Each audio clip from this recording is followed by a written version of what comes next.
और अब खबर पाकिस्तान की क्रिकेट में शिकस्त की। बांग्लादेश ने तारीख रकम कर दी। बांग्लादेश में पाकिस्तान को होम टेस्ट सीरीज में वाइट वॉश शिकस्त से 2-4 कर दिया। बांग्लादेश ने पाकिस्तान को दूसरे टेस्ट में 6 विकेट से हराकर सीरीज 2-0 से जीत ली।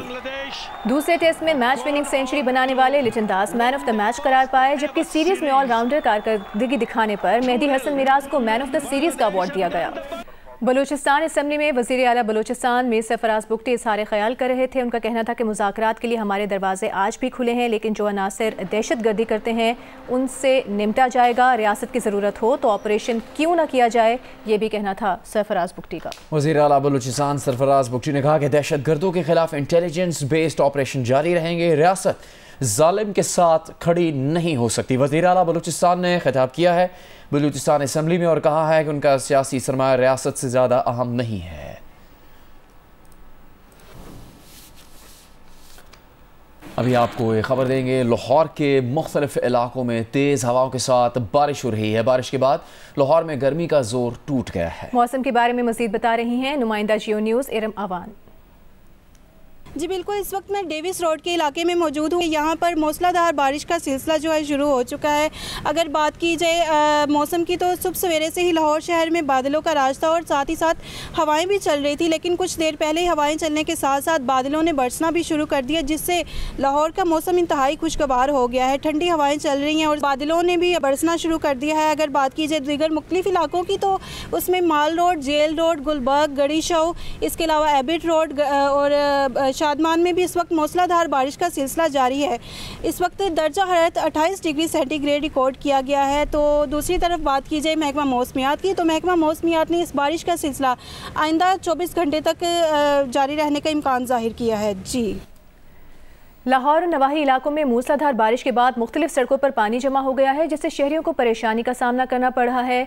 लाहौर के नवाही इलाके कहना में बारिश के पानी से कलमकार रोड तालाब का मंजर पेश कर रही है और पैदल चलने वालों, मोटरसाइकिल सवारों को शदीद परेशानी का सामना है। सड़क किनारे मैन होल्स के ढक्कन भी गायब हैं। कलमकार रोड लाहौर के हल्का पीपी 159 में है। मरीम नवाज इसी हल्के से मुंतखब होकर वज़ीर आला पंजाब बनी है। दीगर खबरें शामिल करेंगे। BNP के सदर अख्तर मेंगल ने कौमी असम्बली की रुकनीत से इस्तीफ़ा दे दिया है। कौमी असम्बली के बाहर अपने इस्तीफ़े का ऐलान करते हुए अख्तर मेंगल ने कहा कि सदर वज़ीर आज़म पर उन्हें एतमाद नहीं रहा। जो असम्बली हमारी आवाज़ नहीं सुनती उसमें बैठने का क्या फ़ायदा। तो आज मैं अपनी सियासत को अब इस रियासत के किसी इदारे पर मेरा भरोसा नहीं रहा। मैं बतौर मेंबर नेशनल असम्बली उस असम्बली में जहाँ पर वो असम्बली जो हमारी बच्चों की चीख व पुकार न सुन सके, इस असम्बली में बैठना मेरे लिए बहुत मुश्किल होगा। तो आज ही मैं असम्बली से अपने इस्तीफ़े का ऐलान करता हूँ। मैंने अपने पार्टी की जो मैं पार्टी का सदर हूँ, मैंने उनको भी एतमाद में नहीं लिया हुआ है। जहाँ से 65,000 वोट मुझे मिले हैं, मेरे इस फैसले से उनकी दिल आज़ारी ज़रूर हुई होगी, वो दिल बर्दाश्त ज़रूर हुए होंगे। बिलखुसूस बलोचान के लोग, उनसे मैं माजरत चाहूँगा कि वो जो आपने मुझ पर भरोसा यकीन किया था, वो हक़ शायद मैं अदा ना कर सका। वो इसलिए इस शहर के साथ, क्या पूछते हो हाल मेरे कारोबार का, आईने बेचता हूँ मैं इन अंधों के शहर में। वज़ारत ख़ज़ाना के ज़राए ने कहा है कि IMF ने बिजली के बिलों पर सब्सिडी देने से इत्तेफाक नहीं किया है। IMF का मौक़िफ़ है मरकज़ी सूबाई हुकूमतें बिजली बिलों पर सब्सिडी देने की मजाज नहीं है। IMF ने पंजाब की तरफ से बिजली बिलों पर सब्सिडी देने पर एतराज़ किया है। वज़ारत ख़ज़ाना के ज़राए का यह भी कहना है कि IMF के मुताबिक बिजली बिल्स पर सब्सिडी से कर्ज प्रोग्राम की मंजूरी ख़तरे में पड़ सकती है, जिसकी वजह से वज़ारत ख़ज़ाना ने ख़त लिखकर सूबाई हुकूमतों को बिजली बिलों पर सब्सिडी न देने की हिदायत दी है। IMF के मुताबिक तरक्याती प्रोग्राम के लिए मुख्तस फंड्स को बिजली बिलों पर सब्सिडी के लिए मुख्तस नहीं किया जा सकता। IMF ने कहा है कि सितंबर तक सब्सिडी वापस ली जाए।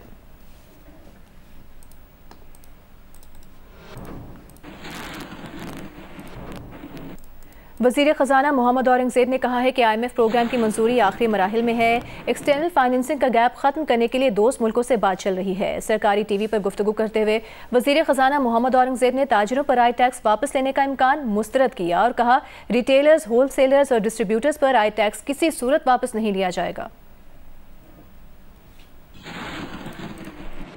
But one thing I want to be very clear, this is not going to be taken back. Because अगर हमने ये किया तो बाकी जो तबकात हैं जो इस वक्त वो नाला हैं वो और मुश्किल में चले जाएंगे। 43% of the sectors in this economy पे लेस देन 1% टैक्स। देखिए, हमें सबको मिलकर एक कलेक्टिव एफर्ट करनी है, एक कलेक्टिव गुजारिश करनी है इन सेक्टर्स से, और ये सेक्टर्स सब आपको मालूम है। तो जितने मेरे होलसेलर्स, डिस्ट्रीब्यूटर्स, रिटेलर्स, ये सब मेरे भाई बहन हैं। हमारी दोबारा आपसे गुजारिश है, ये गुजारिश है कि आप बढ़िए, अपना कदम आगे लेकर जाइए to contribute to the country's economy. जो IMF वाली डिस्कशन है, मैं उसमें जो स्टाफ लेवल एग्रीमेंट है उसमें तो जुलाई में हो गया। इस वक्त we are in advance stages in terms of in getting assurances around our external financing, और उसमें हम एडवांस स्टेज में हैं। तो इंशाल्लाह हम ये वक्त पे ये प्रोग्राम जो है एग्जीक्यूटिव बोर्ड से अप्रूव होगा, क्योंकि ये जो बात हो रही है कि बड़े बड़े अफसरान को छोड़ दिया गया है, इसमें लेजिस्लेटिव एजेंडा की ज़रूरत है। जो हमने इसको बड़ी खुल के बात की है कि सिविल सर्वेंट एक्ट जो है 1973 का, उसमें हमें लेजिस्लेटिव चेंजेस लानी है। उसमें हमें अपने कोलिशन पार्टनर से बात करके उसको हमने असेंबली में लेके जाना है, वहाँ से हमने ये पास करवाना है। तो ये जो इम्प्लीमेंटेशन है, अगर हम, बड़ी आसान बात है हम अनाउंसमेंट कर दें और कहें कि जी फिर, क्योंकि इससे पहले भी 2019 में भी ये चीज़ें पेश हो चुकी हैं, क्यों नहीं हुआ अभी तक। वज़ीर आज़म शहबाज शरीफ ने कहा है कि IMF की शराइत पूरी करने के लिए इक़दाम कर रहे हैं। उम्मीद है कि शराइत वक्त पर पूरी होंगी और IMF बोर्ड पर वक्त प्रोग्राम की मंजूरी देगा। विफाकी काबीना के इजलास से खिताब में वज़ीर आज़म ने कहा कि महंगाई में कमी खुशाइंद है। अगस्त में महंगाई बढ़ने की शरह 9.6% रही है। IMF के साथ हमारी जो प्रोग्राम है उसके लिए जो भी लवाज़मात, जो भी शराइत उनकी, हम पूरी तरह उसको हम अंडर सुपरविज़न है और उसके लिए इक़दामात उठाए जा रहे हैं। तो इंशाअल्लाह उम्मीद है कि वक्त पर वो सारी कंडीशनैलिटीज़ हमने जो IMF की रिक्वायरमेंट्स हैं वो पूरी हो जाएंगी और बोर्ड में ये हमारा केस जाएगा, अप्रूवल होगी, तो इंशाअल्लाह फिर ये एक नया सफ़र शुरू होगा। अल्हम्दुलिल्लाह जो हमारा इन्फ्लेशन का जो बोझ है वो आहिस्ता आहिस्ता कम हो रहा है और जो अगस्त का जो रेट है वो सिंगल डिजिट में आ गया है, 9.6%। तो पिछले साल ये तकरीबन इसी माह में 27% था। अभी हमारा और भी आगे हमें बढ़ना है, तेज़ी के साथ बढ़ना है। हमने ग्रोथ लेके आनी है, इकॉनमी में स्टेबिलिटी लेके आनी है, जो एम्प्लॉयमेंट, प्रोडक्टिव एम्प्लॉयमेंट उसको लेके आना है। फिर हमारे जो अखराजात कम करने की एक जो एफ़र्ट है उसमें हमने तेज़ी लेके आनी है, वो राइट साइजिंग है, डाउन साइजिंग है। फिर हमारे जो सर्कुलर डेट्स हैं, चाहे वो गैस के हैं चाहे वो बिजली के हैं, उनको कम करना है, श्रिंक करना है। साबिक विफाकी वज़ीर सेनेटर फैसल वावडा ने कहा है कि पाकिस्तान के लिए कई सालों बाद एक मुस्बत और अच्छी खबर है। अपने बयान में फैसल वावडा ने कहा कि आर्मी चीफ की काविश और SIFC के विजन के तहत ये खुशखबरी सितंबर में मुतवक्के है। फैसल वावडा ने कहा कि आर्मी चीफ के अपने इदारे में इंसाफ पर मबनी फैसलों की वजह से अब पाकिस्तान को तरक्की से कोई नहीं रोक सकता। सियासी लीडर्स आईनी कानूनी कुर्सियों पर बैठने वाले ये पहले कर लेते जो आज पाकिस्तान कहाँ से कहाँ पहुँच चुका होता।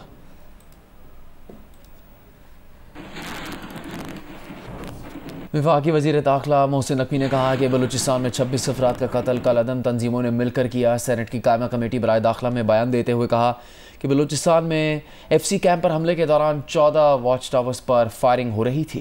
मोहसिन नकवी ने कहा कि बलूचिस्तान में कोई ऑपरेशन नहीं करने जा रहे। खैबर पख्तूनख्वा के बारे में मोहसिन नकवी ने कहा कि खैबर पख्तूनख्वा में टारगेटेड कार्रवाइयाँ कर रहे हैं। कालअदम TTP अफगानिस्तान से ऑपरेट कर रही है। सेक्रेटरी दाखिला अफगानिस्तान जाकर सबूत दे चुके हैं। दहशतगर्दी में ज़्यादातर वही लोग मुलविस हैं जो मुआहदे के तहत छोड़े गए थे। कच्चे के डाकों का बंदोबस्त करना पड़ेगा। सूबों से बात कर रहे हैं।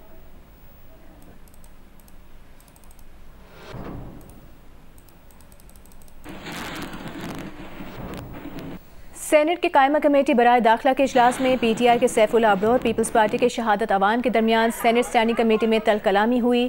कायमा कमेटी के इजलास में शहादत अवान ने सैफुल्लाह अब्रो के बोलने पर एतराज़ किया तो सैफुल्लाह अब्रो गुस्से में आ गए। सैफुल्लाह अब्रो ने शहादत अवान को आउट करार देते हुए कहा कि ज़्यादा बकवास की तो कुर्सी उठाकर मारूंगा।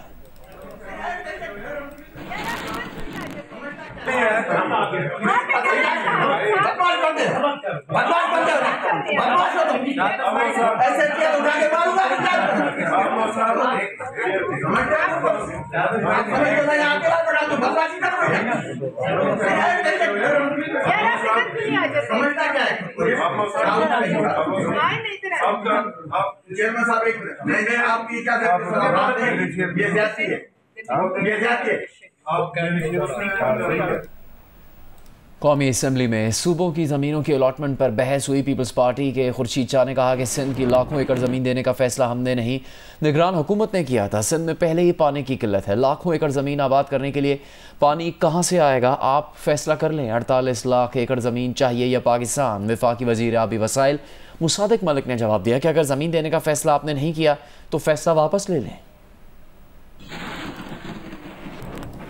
मेरे ऑनरेबल मिनिस्टर ने कहा कि सिंध सूबे ने भी एग्री किया है।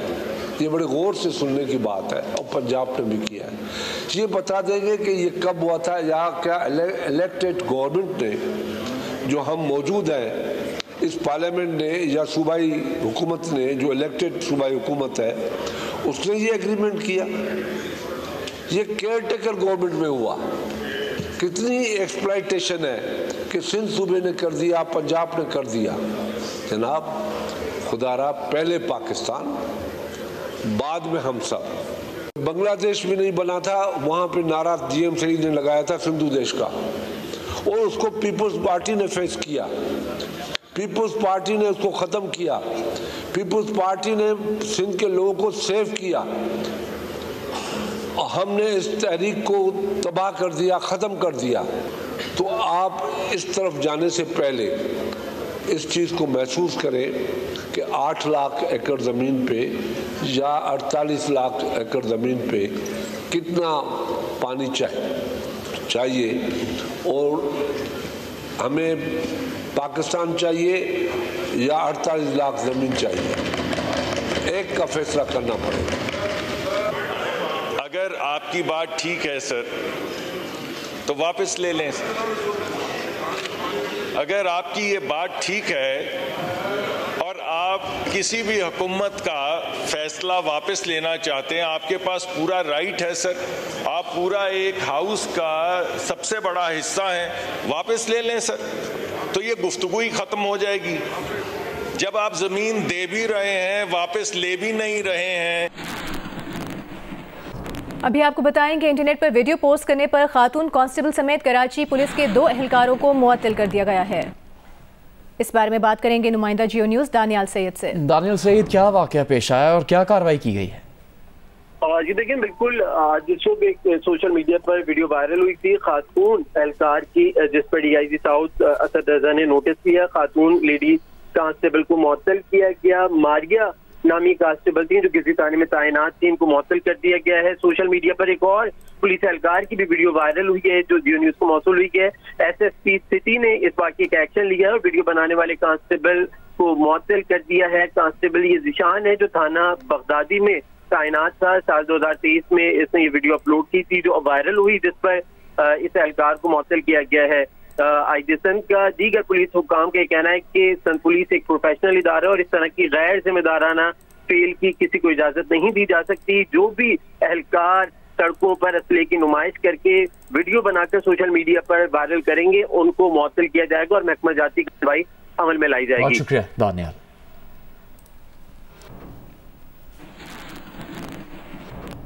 मानसून सीजन के दौरान बलूचिस्तान के कई अजला शदीद मुतासर हुए हैं। 1 जुलाई से अब तक सैलाब और मुख्तलिफ हादसात के नतीजे में 34 हलाकतें हुई और 15,000 से ज़्यादा मकानात को भी नुकसान पहुंचा है। कोयटा से शहाब उमर की रिपोर्ट देखिए। बलूचिस्तान में प्री मानसून सीजन जून के पहले हफ्ते में शुरू हुआ था, जो कि वक्फे से ताहाल जारी है। कई इलाकों में शदीद बारिशों और उनके नतीजे में सैलाबी सूरत हाल का सामना है, जिससे वहाँ मामूलात ज़िंदगी शदीद मुतासर हुए हैं। कई जानें ज़ाया हुई और हज़ारों एकड़ पर खड़ी फसलों और सेब, आड़ू और अंगूर के तैयार बागात को भी शदीद नुकसान पहुँचा है। बारिशों और सैलाबी सूरत हाल के बायस सूबे के 10 अजला बशमूल कल्लात, कच्छी, ज़ियारत, जाफराबाद, सोबतपुर, उस्ता मोहम्मद, लसबेला, अवरान, लोरलाई और चागी को आफतज़दा करार दिया गया है। शीलाबाग के मकाम पर रेलवे ट्रैक मुतासर होने से कोयटा से चमन पैसेंजर ट्रेन सर्विस और नोशकी में ट्रैक मुतासर होने से कोयटा तफ्तान माल गाड़ी ट्रेन सर्विस मुअत्तल है। PDMA की रिपोर्ट के मुताबिक बलूचिस्तान में बारिशों और सैलाबी सूरत हाल की वजह से 1,10,000 आबादी मुतासर हुई है। सूबे में बारिशों से मुख्तलिफ वाक़यात में 39 अफराद जाँ बहक और 17 जख्मी हुए हैं। जाँ बहक होने वाले अफराद में 18 मर्द, 20 बच्चे और 1 खातून शामिल है। PDMA की रिपोर्ट के मुताबिक बारिशों और सैलाबी सूरत हाल से 910 मकानात मुकम्मल तबाह हुए, जबकि 13,896 को दूसरी नुकसान पहुंचा और 60,000 एकड़ पर खड़ी फसलों को बारिशों से नुकसान पहुंचा है। इसके अलावा 7 पुल और 66 शाहराहें मुतासिर हुई। बारिशों के दौरान सूबे में 401 मवेशी भी हलाक हुए। महकमा मौसमियात के मुताबिक आइंदा 2 से 3 रोज़ के दौरान बलूचिस्तान के बेशतर इलाकों में खुश्क और गर्म मौसम की पेशगोई की गई है। ताहम कोयटा, ज़ियारत, पिशीन, किला अब्दुल्ला, जोब, कल्लात समेत सूबे के 16 अजला में हल्की से तेज़ बारिश का भी इम्कान जाहिर किया गया है। कैमरामैन फयाज अहमद के साथ राशिद सईद, जियो न्यूज़ कोयटा। वज़ीर आज़म शहबाज शरीफ से MQM के वफ़द ने मुलाकात की है। इसी बारे में बात करेंगे जियो न्यूज़ की नुमाइंदा किरण खान से। किरण, क्या तफसील सामने आई है इस मुलाकात की?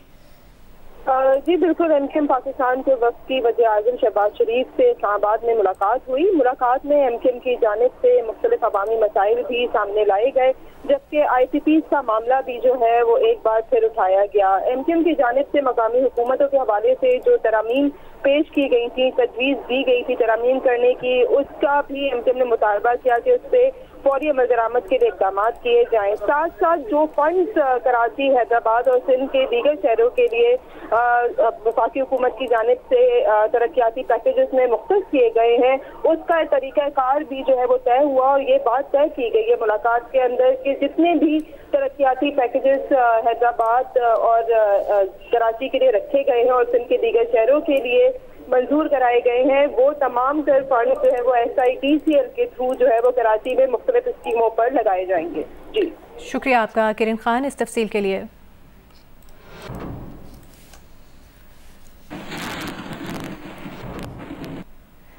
वज़ीर इत्तलात पंजाब अस्मा बुखारी ने एक बयान में कहा है कि IMF की जानिब से बिजली के बिलों में रिलीफ से मुतालिक अभी तक विफाक या पंजाब से कोई राबता नहीं किया गया। IMF ने तहरीरी या ऑफिशियल प्रेस रिलीज भी जारी नहीं की है। मीडिया को मुल्की मामलात से मुतालिक कयास आराइयों से गुरेज करना चाहिए। वज़ीर इत्तलात पंजाब अस्मा बुखारी का कहना है कि IMF की जानिब से बिजली के बिलों में रिलीफ से मुतालिक अभी तक विफाक या पंजाब से कोई राबता नहीं किया गया है। IMF ने तहरीरी या ऑफिशियल प्रेस रिलीज जारी नहीं की। मीडिया को मुल्की मामलात से मुतालिक कयास आराइयों से गुरेज करना चाहिए।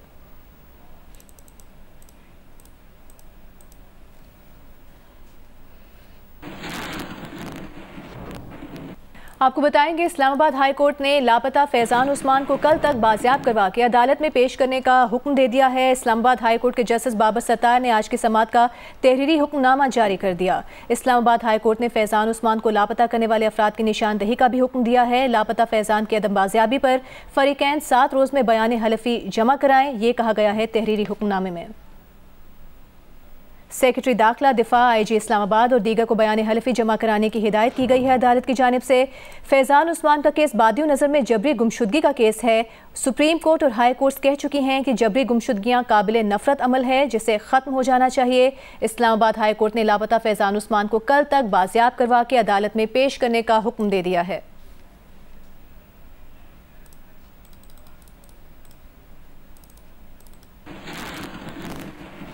मुल्तान के गवर्नमेंट ग्रेजुएट कॉलेज बराए ख़वातीन की तालिबात ने हायर एजुकेशन मुल्तान के ख़िलाफ़ एहतजाज किया है। उनका कहना था कि हायर एजुकेशन कॉलेज में कायम एक हॉल इमर्सन यूनिवर्सिटी को देना चाहता है, जबकि तर्जुमान हायर एजुकेशन का कहना है कि ये हॉल इमर्सन यूनिवर्सिटी की मिल्कियत है। 2011 में ज़रूरत के तहत गवर्नमेंट ग्रेजुएट कॉलेज बराए ख़वातीन को दिया गया था। तफसील बता रही हैं सालिहा मलिक। जी मैं इस वक्त मौजूद हूँ मुल्तान इमर्सन यूनिवर्सिटी के सामने, जहाँ पे गवर्नमेंट ग्रेजुएट कॉलेज की जो लड़कियाँ हैं वो बरसरे एहतजाज हैं और अपने हकूक़ के लिए आवाज़ उठा रही हैं। उनका कहना है कि जो कॉलेज के अंदर कायद-ए-आज़म हॉल था जो 21 से 22 कमरों पर मुश्तमिल था, उसको इमर्सन यूनिवर्सिटी के हवाले किया जा रहा है, जहाँ पे इमर्सन यूनिवर्सिटी का हॉस्टल बनाया जाएगा, जिसकी वजह से तालिबात का कहना है कि हमें बहुत ज़्यादा मुश्किलात का सामना करना पड़ेगा और हम लोग जो है वो खुले आसमान के नीचे जो तालीम हासिल है वो नहीं कर सकते। हमारा मकसद किसी को परेशान करना नहीं है, लेकिन हमारी जो ओल्ड बिल्डिंग है कायद-ए-आज़म हॉल है उसमें पहले भी फैसिलिटीज़ बहुत कम है, ना पंखे हैं और ना ही टूटी फूटा फर्नीचर है, लेकिन हम लोग फिर भी वहाँ पे एडजस्ट करें। हमारी टीचर्स गर्मी में खड़े होकर हमें पढ़ाते हैं। मैं चाहती हूँ कि हमारी बिल्डिंग हमें वापस मिल जाए। इनको इतनी भी वो नहीं है कि हम छोटे बच्चे हैं हमारे लिए कुछ करें, हमारा भी तो एहसास है, हम क्या बरामदों में बैठ के पढ़ेंगे। उनका मुतालबा ये है कि उनकी जो वो जगह है वो उन्हें वापस कर दी जाए।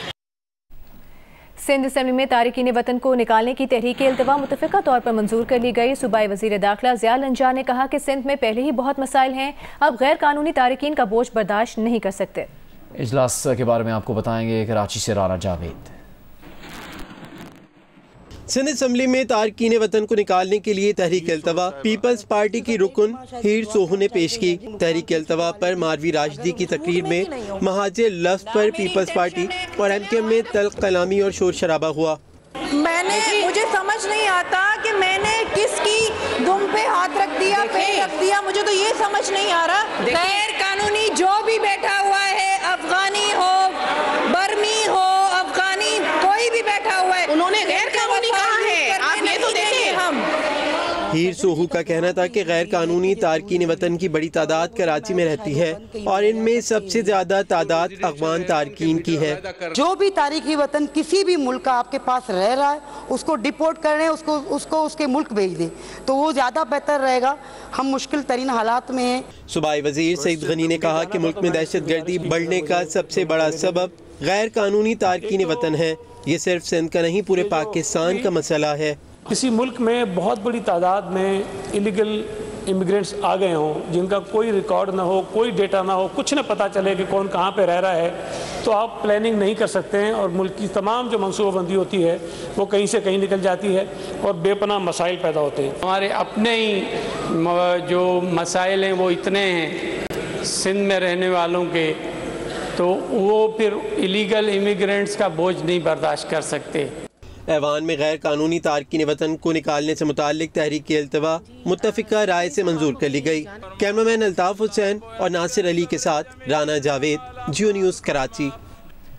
अमेरिका ने वेनेजुएला के सदर निकोलस मादुरो का तैयारा जब्त कर लिया। अमेरिका ने इल्ज़ाम लगाया कि वेनेजुएला ने अमेरिकी पाबंदियों की खिलाफवर्जी करते हुए अमेरिकी कंपनी के जरिए तैयारा गैर कानूनी तौर पर खरीदा। अमेरिका ने तैयारे को डोमिनिकन रिपब्लिक से कब्जे में लेकर रियासत फ्लोरिडा पहुंचा दिया। वेनेजुएला ने इस तैयारे की जब्ती की मजम्मत करते हुए इसे क़ज़ाकी करार दिया है। अमेरिका ने वेनेजुएला हुकूमत से इख्तिलाफात पर वेनेजुएला पर तेल, बैंकारी समेत मुख्तलिफ शोबों में पाबंदियाँ लगा रखी हैं।